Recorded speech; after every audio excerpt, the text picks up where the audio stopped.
ಹೆಚ್ಚು ಬಲವನ್ನು ಪ್ರಯೋಗಿಸಬೇಕಲ್ಲವೇ? ಹಲ್ಲೆಲೂಯ. ಈಗ ಒಂದು ಮರ ಕಡಿಯಕ್ಕೆ ಹೋಗ್ತೀರಿ ಅಂತ ಇಟ್ಕೊಳ್ರಿ, ಬಹಳ ಶಕ್ತಿ ಅದ, ನಿಮ್ಗೆ ಒಂದು ಮೊಂಡಾಗಿರತಕ್ಕಂತ ಕೊಡ್ಲಿ ಕೊಡ್ತೇವೆ. ನೀವು ತಗೊಂಡಾಗ ಆ ಮರ ಕಡಿಬೇಕಂದ್ರೆ ಏನ್ ಮಾಡ್ಬೇಕಾಗ್ತದ? ಚೂಪ್ ಮಾಡ ಬಿಟ್ಬಿಡ್ರಿ. ನಿಮ್ ಕೈಯಲ್ಲಿ ಏನು ಮೊಂಡ ಕೊಡ್ಲಿ ಕೊಡ್ತೀವಿ, ಅದನ್ನ ತಗೊಂಡು ಹೊಡಿಬೇಕಂದ್ರೆ ಏನಾಗ್ತದೆ? ಸುಮ್ಮನೆ ಹೊಡಿತೇವೆ, ಅದು ಹೋಗಲ್ಲ. ಏನ್ ಮಾಡ್ಬೇಕು ಅವಾಗ? ಪ್ರಪಂಚ ಇರೋ ಬರೋ ಬಲನೆಲ್ಲ ಯೂಸ್ ಮಾಡಿ ಹೊಡಿಬೇಕಾಗ್ತದೆ. ಅದೇ ಬುದ್ಧಿ ಇರೋನಾದ್ರೆ ಈಗ ಎಲ್ಲರಿಗೂ ಕೊಡ್ಲಿ ತಗೊಂಡು ಹೆಣ್ಮಕ್ಳು ಕೊಟ್ರೆ ನಿಮ್ಗೆ ಅದನ್ನ ಸಾಫ್ ಮಾಡ್ಕೊಳಕ್ ಬರ್ತದ? ಹೆಣ್ಮಕ್ಳ ಕೈ ಕೊಡ್ಲಿ ಅಂತ ಮೊಂಡ್ ಕೊಡ್ಲಿ ನೀವು ತಗೊಂಡಾಗ ಅದನ್ನ ಶಾರ್ಪ್ ಮಾಡಿ ಹೊಡಿತೀರ. ನಾನ್ ನೋಡಿದ ಮಟ್ಟಿಗೆ ನಮ್ಮಮ್ಮ ಏನ್ ಮಾಡ್ತಿತ್ತು, ನಮ್ಮಮ್ಮ ಕಟ್ಟಿಗೆ ಕಡಿಯುವಾಗ ಅದ್ ಎಷ್ಟು ಮೊಂಡಾಗಿದ್ರು ಕೂಡ ನಮ್ಮಮ್ಮ ಏನ್ ಮಾಡೋದು, ಬಹಳ ಬಲ ತಗೊಂಡು ಹೊಡಿಯೋದು ಅಷ್ಟೇ. ನಮ್ಮಮ್ಮ ಯಾವಾಗ ಅದನ್ನ ಶಾರ್ಪ್ ಮಾಡ್ತಿದ್ದೀರಿ. ಹಲ್ಲೆಲೂಯ. ನಮ್ಮ ಪಪ್ಪ ಏನ್ ಮಾಡೋರು ಗೊತ್ತಾ? ತಾಯಿಲಿ ಕಮಲಮ್ಮ ಅದು ಯಾಕಷ್ಟು ಕಷ್ಟ ಪಡ್ತದೆ, ಅಲ್ಲಿ ಹೋಗಿ ಆಚಾರ್ಯ ಹತ್ರ ಕೊಟ್ರೆ ಏನ್ ಮಾಡ್ತಾನೆ? ಬಡಿಗೆ ಕೆಲಸ ಮಾಡೋನು. ಒಂದ್ 10 ರೂಪಾಯಿ ತಗೊಂಡು ಬೆಂಕಿಯಲ್ಲಿ ಕಾಯಿಸಿ ಅದನ್ನ ಹದವಾಗಿ ತಟ್ಟಿ ಅದನ್ನ ಚೂಪ್ ಮಾಡಿ ಕೊಟ್ರೆ ಈ 2 ಏಟು ಹೊಡೆದ್ರೆ ಆ ಕಟ್ಟಿಗೆ ಏನಾಗೋದು? ಸೀಳಿ ಬಿದ್ದು ಹೋಗೋದು. ಹಲ್ಲೆಲೂಯ.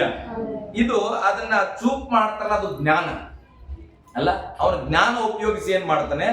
ಅದನ್ನ ಚೂಪು ಮಾಡಿ ಮರ ಕಡಿಲಿಕ್ಕೆ ಹೋದ್ರೆ ಹೆಚ್ಚಾದ ಬಲ ಬೇಕಾಗಿಲ್ಲ, ಜ್ಞಾನದಲ್ಲಿ ಕಡಿತಾನ. ನಿಮ್ಗೆ ಇನ್ನ ಕೆಲವ್ರು ಹೇಳೋದಾದ್ರೆ, ಕೆಲವು ಮರ ಕಡಿಲಿಕ್ಕೆ ಹೋಗ್ತಾರ, ಸುಮ್ಮನೆ ಹೊಡೆದ ಜಾಗದಲ್ಲೇ ಹೊಡಿತಾ ಇದ್ರೆ ಮರ ಕಟ್ಟಾಗ್ತದ ಅಂತೀರ. ಸ್ವಲ್ಪ ಜ್ಞಾನ ಬೇಕು. ಏನ್ ಮಾಡ್ತಾರೆ? ನಾವು ಸಣ್ಣವರಿದ್ದಾಗ ಹಂಗೆ ಸುಮ್ಮನೆ ಹೊಡೆದ ಜಾಗಕ್ಕೆ ಹೊಡಿತಾ ಇದ್ವಿ, ಒಂದ್ ಸಣ್ಣ ಗಿಡ ಕೂಡ ಕಟ್ಟಾಗ್ತಿದ್ವಿ. ಅದೇ ಕಟ್ಟಿಗೆ ಕಡಿಯವನು ಏನ್ ಮಾಡ್ತಾನೆ? ಒಂದು ಹೊಡೆತವನ್ನ ಹೀಗೆ ಹೊಡೆದ್ರೆ ಒಂದು ಹೊಡೆತವನ್ನ ಹೀಗೆ ಹೊಡಿತಾನೆ ಅಲ್ಲ. ಅದು ಸ್ವಲ್ಪ ಅಗಲವಾಗಿ ತೆಗೆದ್ರೆ ಈಸಿಯಾಗಿ ಮರವನ್ನ ಕೆಡವು ಹಾಕುವುದು. ಇದೆಲ್ಲ ಜ್ಞಾನಕ್ಕೆ ಸಂಬಂಧಪಟ್ಟಿದ್ದು. ಅದಕ್ಕೆ ಬೈಬಲ್ ಹೇಳ್ತದೆ, ಮೊಂಡು ಕೊಡಲಿಯ ಬಾಯಿ ಮೊನ ಮಾಡದೇ ಇದ್ದರೆ ಹೆಚ್ಚು ಬಲ ಬೇಕು. ಇವತ್ತು ಅನೇಕ ಕುಟುಂಬಗಳಲ್ಲಿ ಕುಟುಂಬ ನಡೆಸಲಿಕ್ಕೆ ಯಾಕೆ ಸ್ಟ್ರಗಲ್ ಆಗ್ತದೆ ಅಂದ್ರೆ ಜ್ಞಾನ ಇಲ್ಲ ಪ್ರೇರೆ. ಹೇಗೆ ಮಾಡಿದ್ರೆ ನಮ್ಮ ಕುಟುಂಬ ಚೆನ್ನಾಗಿರ್ತದೆ. ಅಡಿಗೆ ಮಾಡಕ್ಕೆ ಎಲ್ಲ ರೇಷನ್ ಇರ್ತದೆ, ಆದ್ರೆ ಅಡಿಗೆ ಮಾಡುವ ಜ್ಞಾನ ಇಲ್ಲದೆ ಎಲ್ಲ ಪದಾರ್ಥನ ಹಾಕಿ ಮಾಡಿದ್ರು ಕೂಡ ಅಡಿಗೆ ಟೇಸ್ಟ್ ಆಗಂಗಿಲ್ಲ. ಹಲ್ಲೆಲೂಯ. ಮತ್ತೆ ಯಾಕೆ ಎಲ್ಲ ಅಡಿಗೆಗೆ ಪದಾರ್ಥ ಇದೇನೇ ಇಲ್ಲ, ಮನೇಲಿ ಇದೆ, ಆದ್ರೆ ಯಾಕೆ ಏನಿಲ್ಲ? ಅಡಿಗೆ ಮಾಡುವ ಜ್ಞಾನ ಇಲ್ಲ. ಹಲ್ಲೆಲೂಯ. ಜ್ಞಾನ ಉಳ್ಳವ್ರು ಏನ್ ಮಾಡ್ತಾರೆ? ಕೆಲವು ಟೈಮು ಈಗ ಈರುಳ್ಳಿ ಇಲ್ಲ ಇದ್ದಿಲ್ಲ, ಈರುಳ್ಳಿ ಇಲ್ಲ ಅಂದ್ರೆ ಪೌಂಡ್ಗೆ ಹೊಡೆಯೋದ ಏನಂತೀರಿ? ಬಗರ್ ಹೊಡೆಯೋದು. ಈರುಳ್ಳಿ ಇಲ್ಲ ಅಂದ್ರೆ ಏನ್ ಮಾಡ್ತೀರಿ ನೀವು? ಬಗರೆ ಹೊಡೆಯಲ್ವಾ? ಎದ್ರ ಹೊಡಿತೀರಿ?